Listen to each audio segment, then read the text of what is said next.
오늘도 이 아침 주례전에 나와 말씀을 듣는 여러분들에게 부활의 주님 함께 하시는 귀한 예배가 되시기를 예수님의 이름으로 축복합니다. 말씀이 들려지고 깨달아지는 예배가 될 수 있기를 원합니다. 저는 오늘 이 아침 여러분들과 함께 본문의 말씀을 중심으로 그 슬픔이 변하여 확신으로 라는 말씀의 제목으로 하나님의 말씀을 선포하겠습니다. 유대인들에게 있어서 매우 중요한 날은 안식일이죠. 그런데 여러분들, 이 유대인의 안식일의 시간법은 우리날로 말하자면 금요일 저녁 6시부터 시간이 되어요. 그러니까 금요일 저녁 6시부터 그들은 안식일이 시작됐다고 하여서 행하던 모든 일을 멈추게 되어 있었습니다. 그러면 여러분들, 우리가 지난 주일 말씀을 나누었던 것처럼 예수님께서 십자가에 달리시고 몇 시에 운명하셨다고 성경은 말하냐면 오후 3시에 운명하셨다고 말씀하십니다. 이 3시에 운명하신 후 이제 3시간이 지난 후에는 유대인들의 유월절이 시작이 되는 것이죠. 그런데 이 유대인들의 유월절이 되면 그들은 아무 일도 행하면 안 되었기 때문에 혹 시체도 그들은 처리할 수 없었습니다. 그렇기 때문에 이 3시에 운명하셨던 예수님, 그분의 시체를 정리하고 장사 지낼 수 있는 시간은 불과 3시간이 채 남아있지 않은 아주 짧은 시간이었습니다. 그러다 보니 유대인들은 이 예수의 시체를 빨리 치우기를 원하였고, 아리마대 요셉은 본디오 빌라도에게 찾아가서 그 시체를 자신이 예수님의 시체를 잘 옮기겠다고 말하게 되면서 예수님의 시체를 받게 됩니다. 워낙 짧은 시간이었기 때문에 본래 유대의 장사법대로 예수님의 시체를 다 처리할 수가 없었습니다. 그래서 급한 나머지 그분을 세마포에 싸서 요셉이 준비해놨던 무덤에 안치하였고, 이 모습을 지켜보고 있었던 여인들은 예수님의 시체가 무덤에 안치되신 것까지 확인한 후에 다시 돌아가서 이제 안식 후 첫날이 되었을 때 향품과 향료를 준비하여서 예수님의 시체를 잘 수습하려고 준비하는 모습을 보게 됩니다. 이렇게 여인들이 안식 후 첫날이 되었을 때에 날이 동트기도 전에 예수님의 시체가 있는 그 무덤으로 찾아가게 됩니다. 그리고 그들의 눈에는 믿을 수 없는 광경이 목격되었죠. 무덤에 큰 돌이 옮겨져 있었고 그 안에는 예수의 시체가 보이지 않았던 것이죠. 그 가운데에 막달라 마리아는 예수의 시체가 어디로 옮겨진지 몰라 상심한 마음 가운데에 무덤 안을 보았을 때 이 여인에게는 믿지 못할 광경이 목격됩니다. 천사가, 마치 사람처럼 보이는 두 천사가 그를 바라보면서 어찌하여 우느냐 라고 그에게 묻게 되었고, 그는 여차저차 예수의 시체가 누군가가 옮겼는지 모르기 때문에 내가 이러고 있다 라고 말하였을 때에 천사는 마리아를 향해서 놀라운 말씀을 전해줍니다. 그가 여기 계시지 않고 살아나셨느냐. 아멘. 갈릴리에 계실 때 너에게 어떻게 말하였는가를 생각해 보라, 기억하라 라고 말한 다음에 빨리 돌아가서 이 소식을 제자들에게 알리라고 말합니다. 막달라 마리아는 이 천사가 전해주는 말을 듣고 뛰어 돌아가서 제자들에게 그 소식을 알리게 되었던 것이었죠. 제자들이 이 소식을 들었을 때 대부분의 제자들은 믿지 못하였습니다. 그리고 마음이 급하였던 베드로는 이 말을 듣자마자 또 다른 제자와 함께 무덤가까지 달려오게 됩니다. 그리고 자신의 눈으로 직접 이 상황을 목격하게 되었을 때에 그 역시도 도대체 이 상황이 어떤 상황인가 놀랍게 여기면서 돌아갔다고 성경은 이야기하고 있어요. 그런데 오늘 이 여인들의 소식을 들었던 것은 11 제자만이 아니라 예수를 따랐던 또 다른 제자들도 이 소식을 듣게 되었고, 그렇게 소식을 들었던 사람들 가운데 대다수는 예수님이 부활하셨다는 이야기를 들으면서도 믿지 못하였던 것이죠. 그리고 그 가운데 이 소식을 들었지만 믿지 못했던 2명의 예수님을 따랐던 자들이 예루살렘에서 이제는 엠마오로 가게 되는 이야기가 오늘 우리가 함께 읽었던 본문에 연결되는 이야기인 것입니다. 자, 오늘 우리 한번 13절의 말씀 다시 한번 13절로 14절의 말씀을 읽어보도록 하죠. 시작. 그날에 그들 둘이 예루살렘에서 25일이 되는 엠마오라 하는 마을로 가면서 이 모든 된 일을 서로 이야기하더라. 이 지금 두 사람, 예루살렘에서 엠마오로 가고 있었던 사람들도 예수님을 따랐던 사람들이었어요. 그들은 12제자에 속하지는 않았지만 아마도 살아생전 예수님께서 공생의 사역을 하는 동안에 그분을 신실하게 따랐던 사람들이었던 것 같아요. 그리고 그들의 한편의 마음으로는 예수님께서 이제 이스라엘을 회복하시게 될 거라는 간절한 기대와 소망, 그분을 메시아로 생각하는 그 바람이 그들 마음 가운데에 가득 차 있었던 자들이었습니다.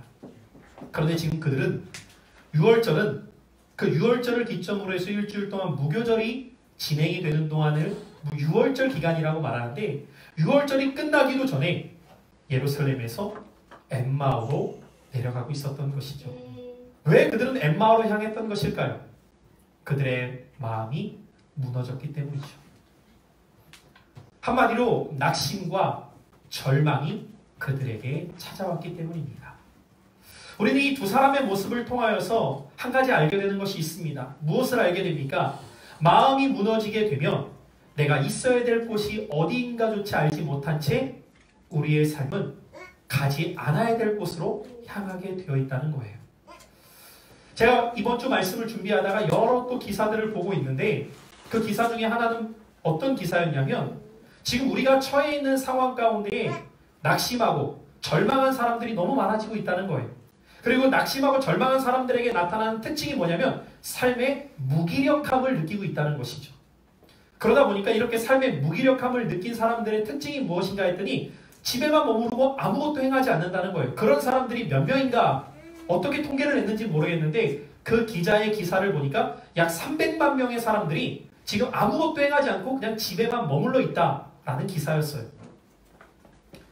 사람에게 있어서 환경보다 더 중요한 것은 마음입니다. 마음에 낙심이 찾아오고 절망이 찾아오게 되면 그 낙심과 절망은 결국 우리의 삶을 무기력함 가운데 빠지게 만들고 아무것도 행하지 못하게 만든다는 거예요.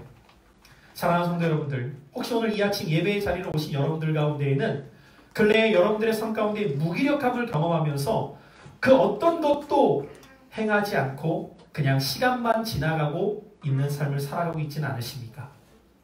오늘 이 두 제자는 그들의 마음 가운데 낙심과 절망이 찾아오게 되었을 때에 자신들이 있어야 될 곳이 어디인지조차 알지 못한 채 엠마오로 내려가고 있었어요.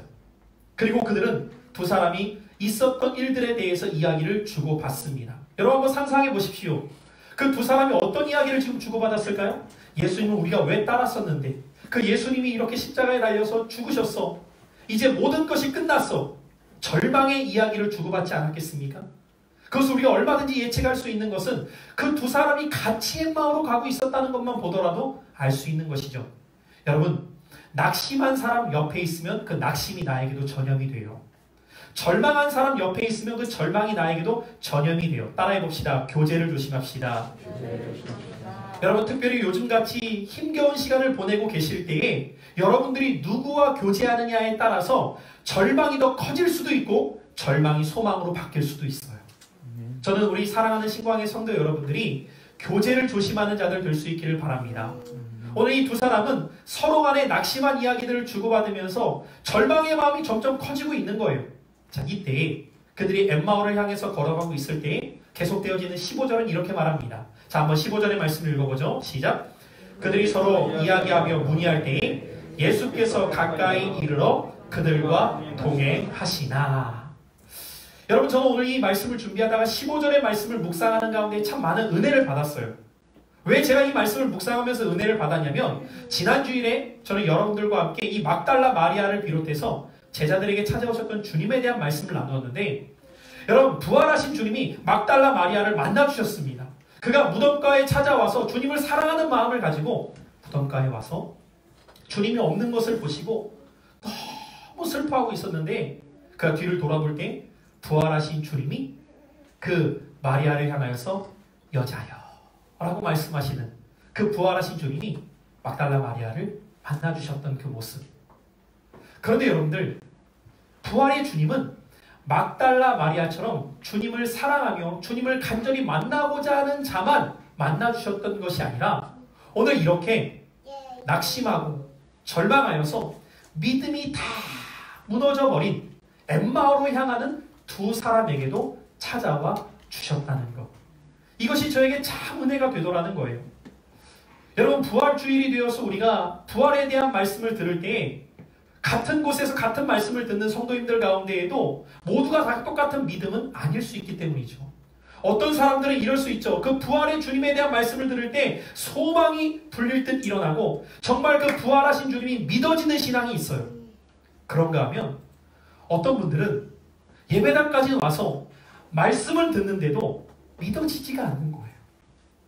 주님 부활하셨다고 말씀을 분명히 들었는데 그 부활하신 주님이 내 마음에는 믿어지지가 않는 거죠. 여러분, 지금 이 엠마오로 가고 있는 두 제자의 특징은요, 주님 부활하셨다는 것을 들었어요.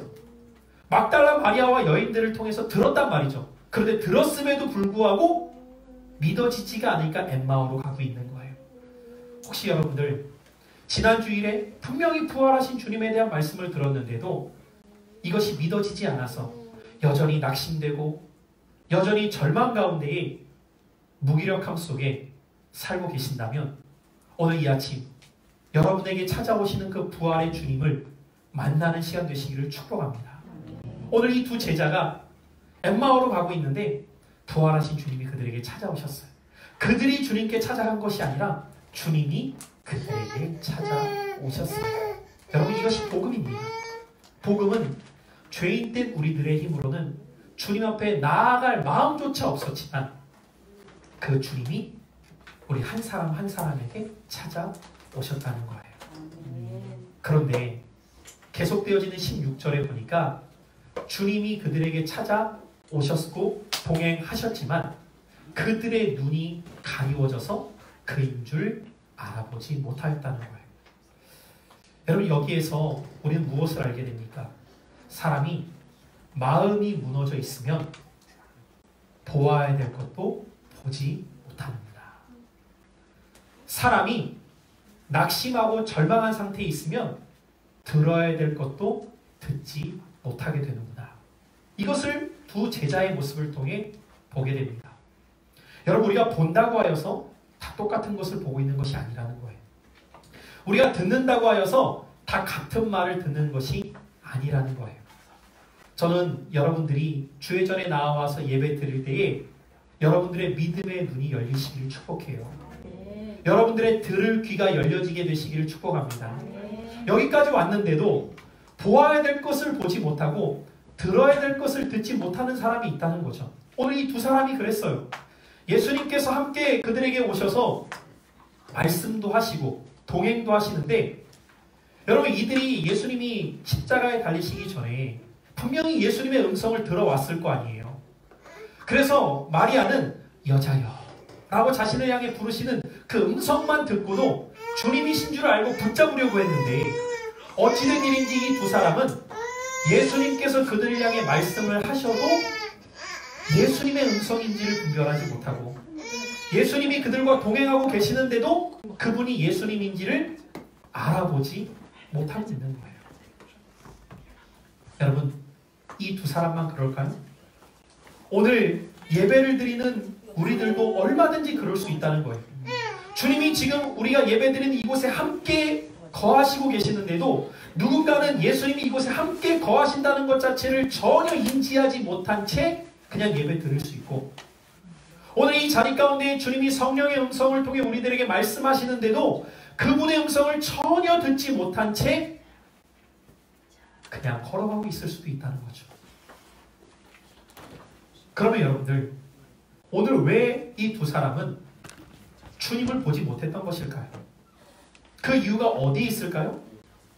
오늘 예수님께서는 이 두 사람이 자신을 바라보지 못하고 그분의 음성을 분별하지 못했던 이유에 대해서 본문 말씀 25절로 26절에 이렇게 말씀하고 계세요. 자, 우리 25절로 26절의 말씀입니다. 같이 한번 두 절을 합독하죠. 시작. 이르시되 미련하고 선지자들이 말한 모든 것을 마음에 더디 믿는 자들이여, 그리스도가 이런 고난을 받고 자기의 영광에 들어가야 할 것이 아니냐 하시고. 오늘 이 말씀 가운데 특별히 25절에서 주님은 이렇게 말씀하시죠. 더디 믿는 자들이여. 무엇을 말씀하고 계시는 겁니까? 그들이 믿지 못했기 때문이라는 거예요. 여러분, 언제 우리의 영적인 눈이 뜨게 될까요? 언제 우리의 영적인 귀가 열리게 될까요? 믿음이 우리 안에 임할 때입니다. 믿음이 없이는 결코 주님을 바라볼 수 없다는 거예요. 믿음이 없이는 결코 주님의 음성을 들을 수 없다는 거예요. 아무리 주님의 말씀을 듣고 있어도 그 말씀을 믿음으로 취하지 않는 자는 영적인 분별력이 절대로 그에게 나타날 수 없다는 것입니다. 사랑하는 신방의 성도 여러분들, 오늘 여러분 안에는 어떠한 믿음을 갖고 신앙생활하고 계십니까? 지난 금요일에도 제가 여러분들과 함께 말씀을 나눌 때에 그런 말씀을 드렸었어요. 지금 이렇게 코로나19를 통하여서 우리가 각각의 어려운 시간들을 보내고 있지만 이 시간이 우리의 믿음을 도전하는 시간이다. 이 시간이 우리의 믿음을 증명할 수 있는 시간이다. 라는 말씀을 드렸습니다. 오늘 예수님께서는 분명히 십자가를 지시기 전에 제자들과 함께 계실 때에도 말씀하셨어요. 장차 내가 이런 일들을 겪게 될 것이고 이 일이 있은 후에야 너희가 아버지의 뜻을 알게 될 거란다. 그런데 제자들은 이런 말씀을 들으면서도 그 말씀이 무엇을 의미하는지를 전혀 이해하지 못하는 거예요. 여러분, 우리 이런 생각을 해보게 됩니다. 아니, 11제자와 12제자를 비롯하여서 오늘 이 말씀에 등장하는 두 제자도 예수님께서 분명히 말씀을 많이 살아생전에 하셨고 자기에게 어떤 일이 있어야 될까도 가르쳐 주셨어요. 인자가 십자가에 못 박힐 것도 말씀하셨고 장사 지낸 지 사흘 만에 부활할 것도 말씀하셨는데 왜 이들은 주님의 그런 말씀을 들으면서도 그 말씀을 깨닫지 못했을까요?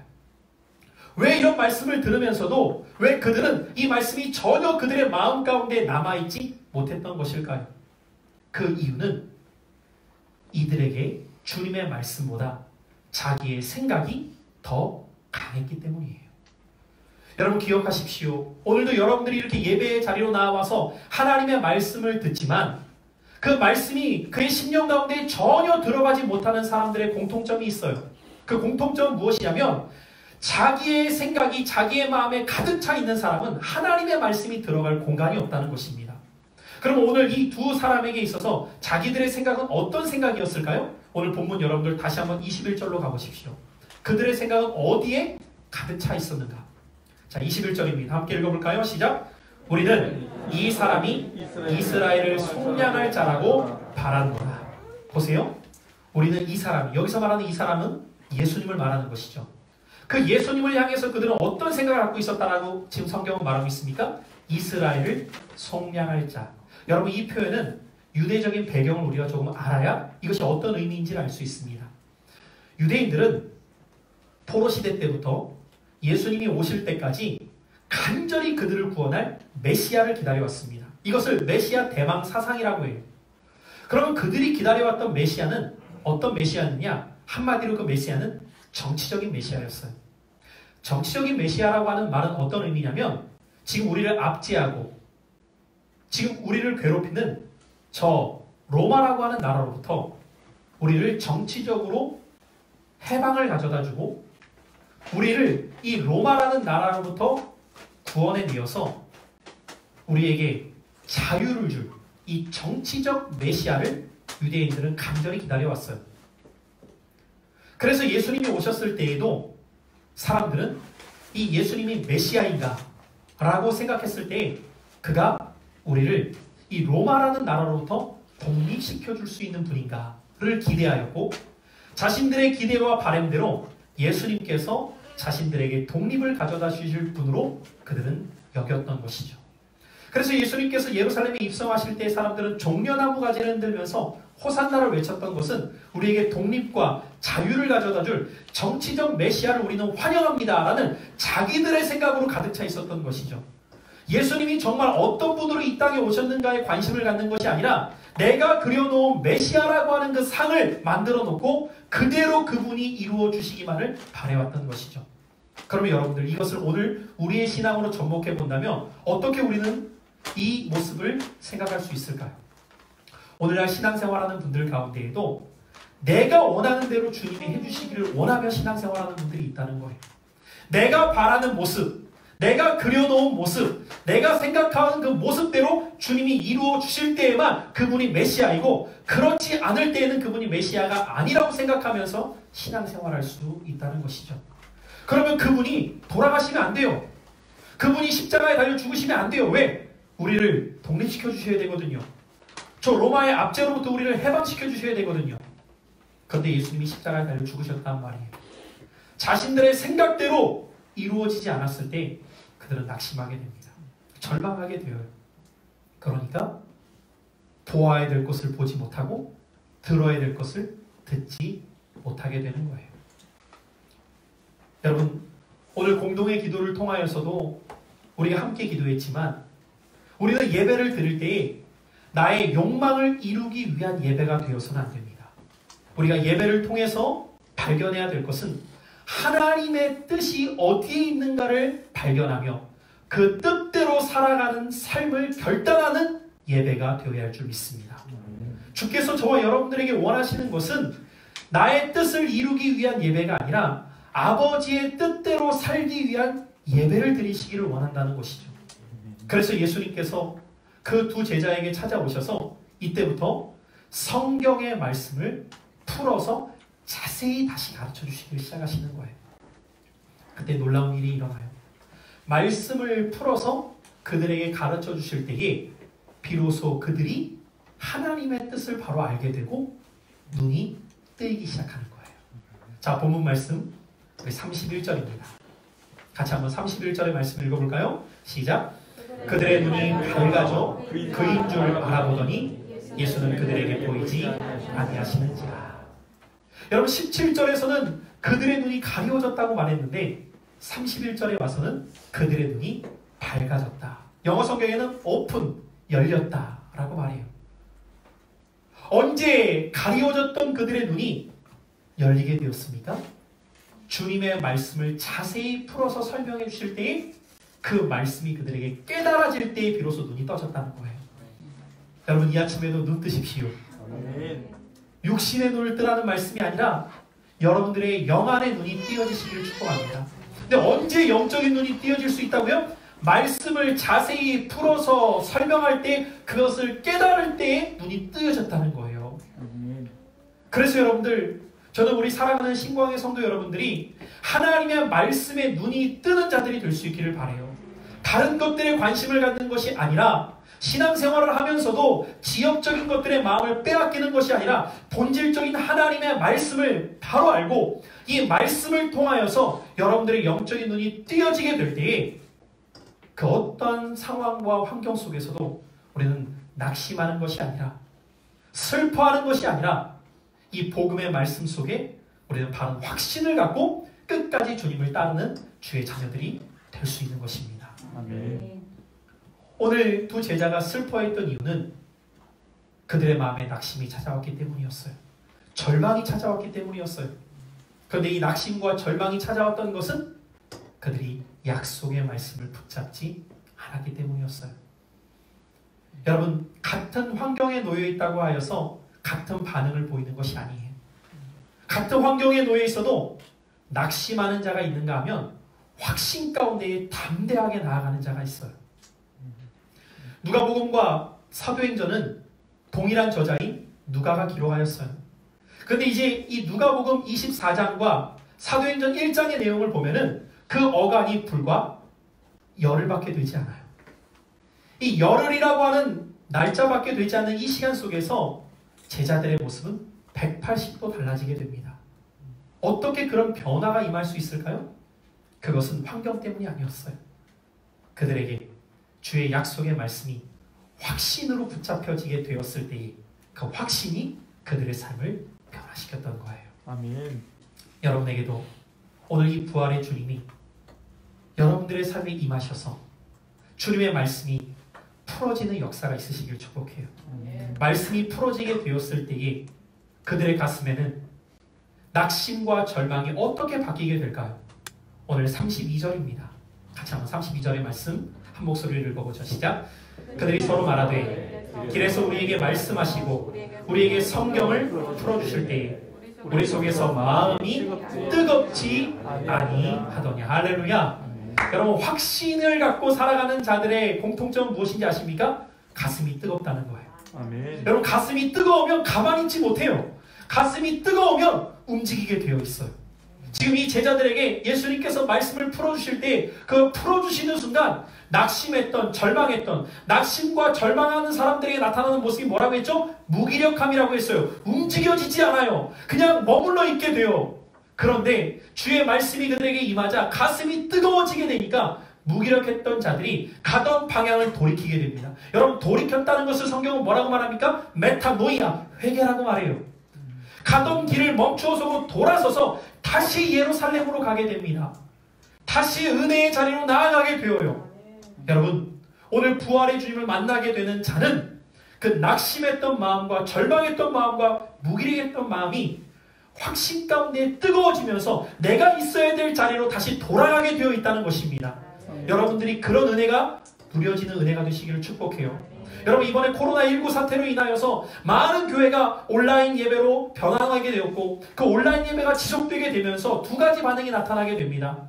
첫 번째 반응은 이 온라인 예배가 익숙해지면서 이제 편안함 가운데에서 점점 신앙이 내려가는 사람들이 있는가 하면, 두 번째로는 그 속에서 갈급함이 더 넘쳐나게 되면서 은혜의 자리를 다시 되찾고자 하는 열망과 그 뜨거움 속에서 내가 있어야 될 자리를 지켜가는 사람들이 생겨요. 여러분들은 어느 편에 속하기를 원하십니까? 계속해서 엠마오로 가기를 원하십니까? 아니면 내가 있어야 될 자리를 다시 되찾아 돌아가는 자들이 되기를 원하십니까?